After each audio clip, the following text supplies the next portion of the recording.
What's up, YouTube, and welcome to my video of pickups for the month of May 2019. This was a pretty good month for me. I got a Holy Grail or two on my list that I've always wanted, and also did some travel this month.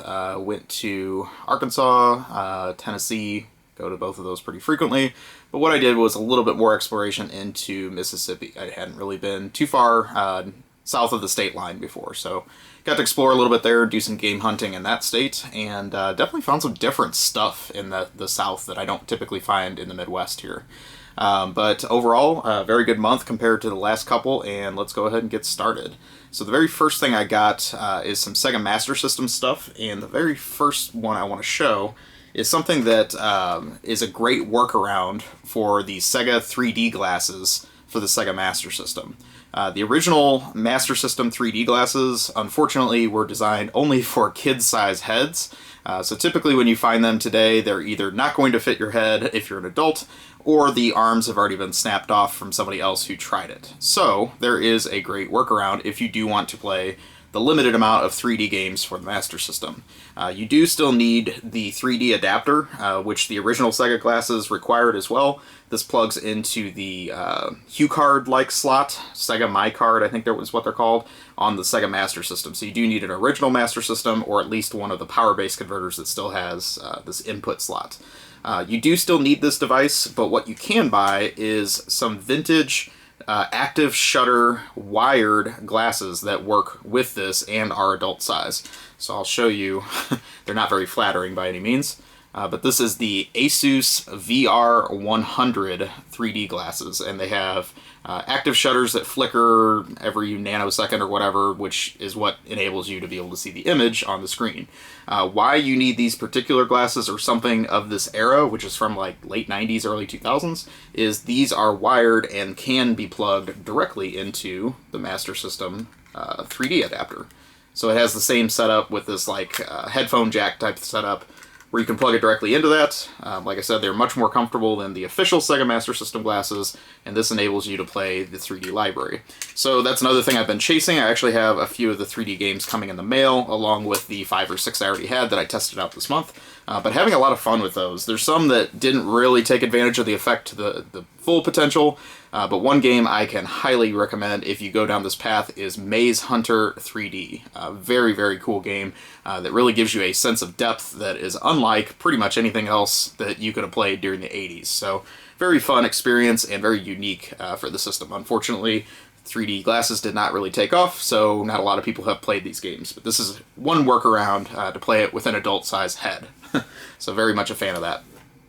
Let me show you some of the Master System games I picked up this month. These were all complete in the box. First one of these was an upgrade for me. I was missing the manual on this, and this is actually one of my favorite Master System games. So that is for Captain Silver, which was a Data East arcade game. I've actually played an emulated version of the arcade board, and I prefer the Master System port. I think that for some reason it plays better. Obviously doesn't look as good as the arcade version, but overall this is a very optimized game for the Master System, and I can highly recommend this if you haven't played it. Very unique experience, fun platformer. I did get a shooter, which I have not tried yet, and that is Global Defense. This one's pretty common, but it was a nice shape, and I got it for a couple bucks. And then the last one of these I actually bought as an import from Italy. This is one of the European exclusives for the Master System, and it's got a pretty interesting history to it. So this is Running Battle. It is kind of a mishmash of a lot of early 90s, late 80s NES-style action games, in that it has a sort of Ninja Gaiden-esque story to it with some cinema scenes. The overall stages are very industrial and actually look about the same. But then it really goes crazy because the bosses in this are completely bizarre and have nothing to do with the stages that you just played through. So for instance, I've battled as bosses a cowboy, a samurai, and I can't even remember what the other one was, a robot or something. I mean, they're very, very bizarre in that they have nothing, like the game design doesn't look anything like the rest of the levels. So it's almost like multiple people worked on this game. This is a fairly late release. I think it came out like late 91, early 92. So even European Master System was starting to wind down at that point. But this is Japanese developed, and best I can understand, this was kind of a Sega second-party release that was developed by Sanritsu, who made many of the Master System games and kind of functioned as like a HAL Labs of Nintendo for Sega at the time. So overall, it's a mixed bag. It's not the most engaging action platformer of the time, but it does have some charm to it, and I'm very happy I got it. And it's kind of a shame, again, some of these late release games never made it here because the Master System was already dead by the time this game came out in the US. Next we'll move on to some Sega CD games, and this is a game that I've wanted for the Sega CD for a long time. It's not super rare or anything like that, but it is one of the cardboard box games, and I've been waiting for a nice clean copy of this because 9 times out of 10 I find it is completely battered. And this is a very, very minty copy of this game. This is Wonderdog. Very interesting, might have been launch title for the Sega CD. I actually remember going to, I don't know if it was a Sears or like a Target or what, but they had a kiosk with Wonderdog set up. And it was probably the first Sega CD game I ever played before. As far as a system seller, the visuals in this game are very sharp. The cinemas in this, they're animated cutscenes. They are actually full screen, and they're not that grainy, which is a major, major achievement on the Sega CD, even for games that came out 2-3 years after this one was released. But the gameplay really does fall short. It seems to have been a partnership between Core Design of the UK, who actually made some pretty good Sega titles for the Genesis, but also some partnership with JVC of Japan. So I'm not really sure where the line was crossed there, but it definitely has that European platformer flavor to it, which is kind of a mixed bag. I know GameSack recently talked about water deaths being like the trope of those games. I haven't really seen any of those yet, where you die from a single raindrop or something like that, but there are some cheap deaths in this, and overall the scrolling of the screen is not the smoothest, so I give it a break. It was an early title for the Sega CD, and just happy to have this very colorful box in my collection. There is a red variant of this game that comes in a red box, which is one of the more expensive games for the Sega CD, so I don't anticipate finding that one anytime soon, but very happy to at least have this one in my collection. One other Sega CD game I got this month that is absolutely terrible is Bouncers. I have been frequently watching Retro Pal's channel. I highly recommend you check it out if you haven't. They have a lot of patience on their hands because it's a duo who plays some really, really horrible games over a variety of different genres and publishers and even eras of video gaming. And this was one that they did an episode on. It is a basketball game where you play as the basketball. And there's no other players on the court except for you and a dueling basketball in a one-on-one game.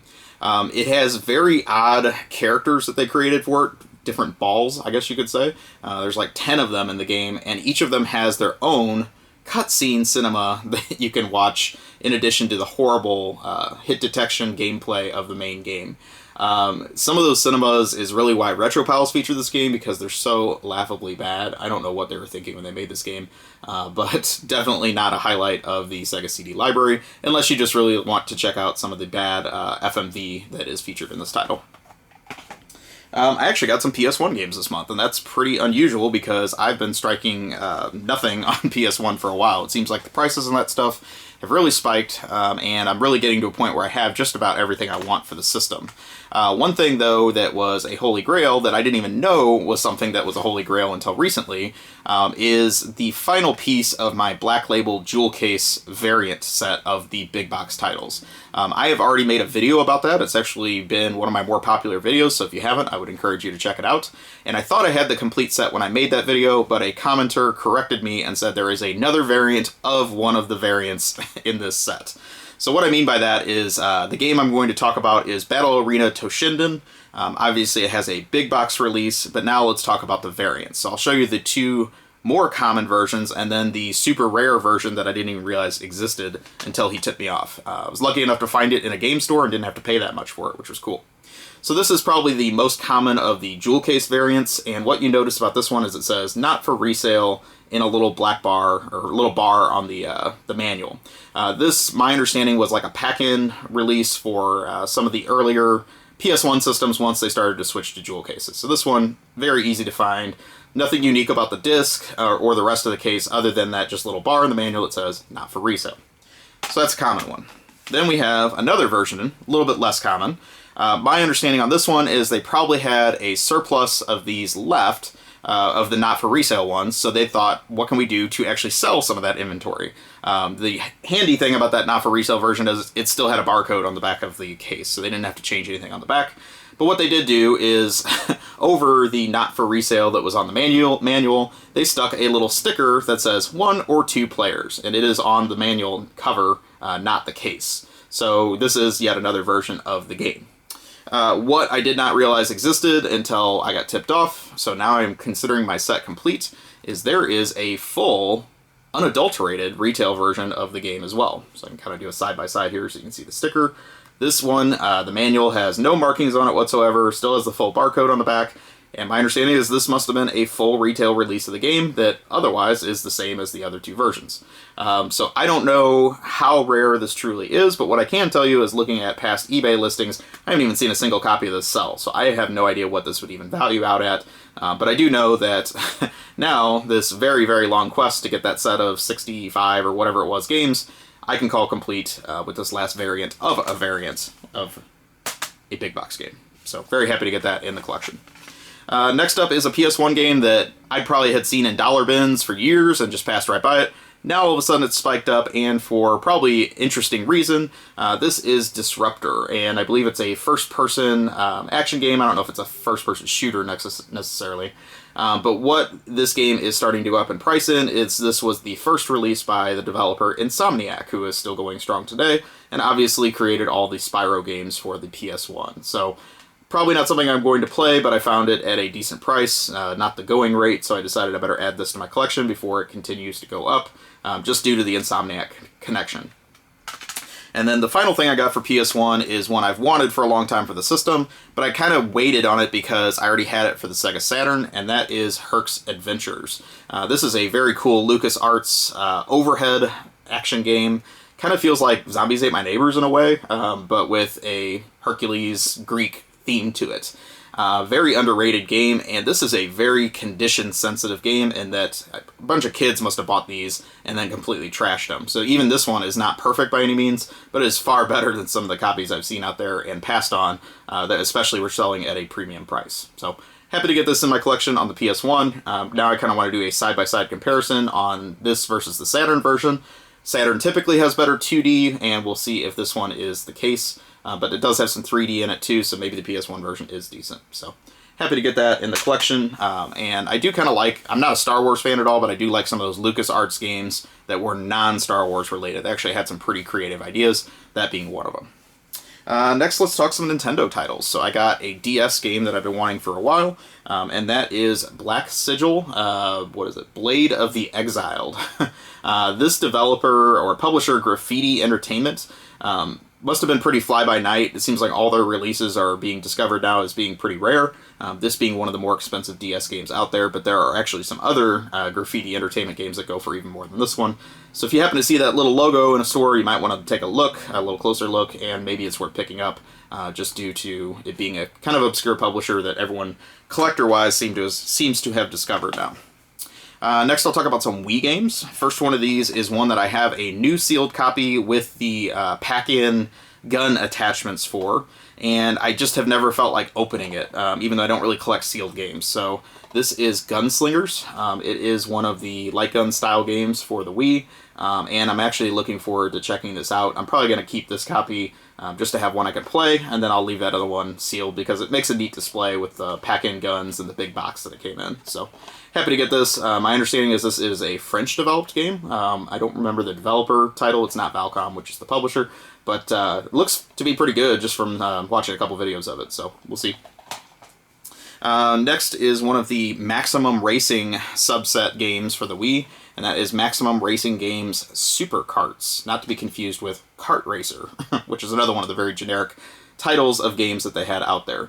These are known to be pretty difficult to find. This one's probably mid-pack as far as how rare it is, but I don't see a lot of these, and I grabbed it at a store this month when I found it at a very low price. So not sure if I'm going to go for the full set. I think there's like 11 or 10 of these, but they are very interesting just from a super generic title that I guess had a low print run, and there's a whole series of these for the Wii. Last game I got for the Wii is one that I had probably never seen before in the wild, and realized it's another light gun style game. Might not be any good, I haven't tried it yet, but this is Dino Strike, and this is another one that's starting to go up in price just a little bit, so it must be legit hard to find, because I had never seen this game in a store before. It kind of caught me with the spine just being very bright, and so I picked it up and said, yeah, I definitely need to grab that, because I may not see it again. So, hoping to try this out very soon. So that does it for full games. Let's talk about some upgrades I did for my Super Nintendo collection this month. This was a very, very good month for Super Nintendo for me, in that I was able to complete some of my favorites and some of the rarer titles on the system with boxes and manuals. So the first one of these is not a great game by any means, but it is definitely very difficult to find in the box of manual complete, and that is Oscar by Titus. This was a very late release Super Nintendo game. I think it came out like late '96. Very awkward European-style platformer, but I've had the loose cart for years and found this box of manual locally. Was very happy to get it, because I know this one goes for some serious money and doesn't even come up for sale complete all that often. So very happy to get that. The next two I am way more excited about. If you've watched my videos, you know I'm a huge Taito fan, so I am considering going for a complete-in-box subset of all the Taito Super Nintendo games. I've already completed the complete-in-box Taito Sega Genesis collection, so this is kind of like the next logical step. So I upgraded first of all, this copy of this game. This is Sonic Blast Man, and it's a interesting beat-em-up. It's not one of the top pinnacle ones on the system, but definitely worth a look just because it's very quirky. This was loosely based on an arcade game about Sonic Blast Man, where the arcade game you actually put on boxing gloves and punched the hell out of the machine. And some kids actually broke their wrists because they didn't put the gloves on. So I think there was like a class action lawsuit. The game got pulled from arcades. I've never actually seen the arcade machine, but I would love to play it because I do like the characters in this series. Taito even put Sonic Blast Man in Bust-A-Move 3, so you can see a cameo appearance. They obviously had an affinity for him. So very colorful box, very happy to get this. I had a box for it already, but it was very sun-faded. This one's much, much nicer. It's not mint, but it's definitely an upgrade for me. So very happy to get that for my Taito collection. This next one, though, is the one that I am super jazzed about. This I found in Memphis over the last weekend, and was lucky enough that the store owner did not have the cartridge. He was holding the box of manual in case he ever got the cartridge, but I talked him into selling me just the box of manual itself, and we struck a deal on the spot because this is one that is very, very tough to find complete in the box, and I already had the cartridge, so I'm in good shape. And that is the sequel, Sonic Blast Man 2. Very, very cool box art on this one. I think I like it even more than the first one. Just again, more refined beat-em-up action and a very interesting Taito game. For some reason, I've noticed the loose cart on this has like gone down in half the price of where it was a couple years ago. So if you're just interested in playing this game, the cartridge is not as bad as it used to be. It used to be a very expensive cartridge, but complete in the box, this game very, very rarely comes up. This is a super clean manual and box, and that doesn't have any video store stickers on it, because some of these late Taito releases primarily were sold to video stores, it seems like, more than the consumer market. So very, very happy to get this. This, along with that jewel case variant, are my two highlights of the month, personally, as far as stuff that I've been wanting for a really long time. So now let's talk about some systems and random accessories I got this month. I got a PS1 Red original style controller, non-DualShock. I had one of these in my collection already, but man, that red on this is so cool. I saw it from like across the wall at a game store, and I was like, I gotta have that. I need more of those in my life. Even the DualShock red controllers had a much darker, less exciting red. So I just think of the PS1 controllers, this one is probably one of the coolest original style controllers they put out, and can't be many of these out there, so I decided to go ahead and grab another one of these just for backup. Another thing I got that I have wanted for a long time, this came from my Mississippi journey, is I've owned the... I guess one thing, let me start by saying this. If you've watched my videos, you don't see a lot of Dreamcast content, and the reason for that is because I have the full US Dreamcast library, so I just don't have a lot of pickups for that system. I'm kind of at a very comfortable place as far as where I'm at with my collection. However, there are still some accessories and console variants that I would like to have for that system. So I still have my original Sega Dreamcast that's been trusty, and I've had it since, I guess, 2000 I got it. I didn't get it on launch.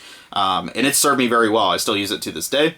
But what I've always wanted is one of the black Sega Sports Dreamcasts, and then I finally found one of these at a very good price. I mean, obviously that Sega Sports logo is not my favorite, but overall the black console looks very, very cool. It's definitely a nice contrast to the white console, which I also like, but I think this will go much better with my entertainment center and all my other game systems that are primarily black. So I might install this in my main setup and then put the white one in my spare room. Also, with that Dreamcast came the original controller that goes with it, which is also black and has the Sega Sports logo on it as well. So very nice to have this. I actually have a few of these in my collection already, so I need to take inventory. Either have 2 or 3 others of these, so I might even have like a set of 4 that I could have all black controllers for that system, which would be pretty neat. So that is that, and then I have one other thing I got for the Dreamcast this month. This kind of found me. This is something that I wasn't at all looking for, but I saw it in the original box, and I said, I'm probably not going to find another one of these again, so I should go ahead and grab it. And this is probably going to be hard to get in the camera frame because the box is huge, but that is the Panther DC flight stick / joystick, whatever you want to call it, by Mad Catz for the Dreamcast. Very unique design. I think they made one of these for the PC as well. You got your, like say, flight stick style joystick there. But what I think is super cool about this is not only does it have a trackball here, it lights up blue when you play it. And I'm a sucker for cheesy things like that. So as soon as I found that out, I was like, I am sold. The one thing that isn't really going to be a huge hit on this with me is primarily what this is optimized for is first-person shooters on the system, of which I'm not a fan of at all. So it even lists some of the games that it works really well with, and kind of going through that list, those aren't really games that I'm going to play on my Dreamcast. But I am looking forward to trying this out with some other titles just to see how it goes, and I'd really like to try that trackball on some of the arcade classics. I don't know if it would work on something like Marble Madness, and I can't remember if that's on those greatest arcade discs. There was 2 of those for the Dreamcast, so I'm going to have to go back and check on that. But very neat to get this. Again, not something I was looking for, but a very unique controller for the Dreamcast system. So that about does it. Like I said, much bigger pickup month than I had the last couple months. Hopefully you like this video. I know it was a little bit longer. Please take a moment, like, comment, subscribe, let me know what you think. And I will talk to you soon. Have a great day or night, wherever you are.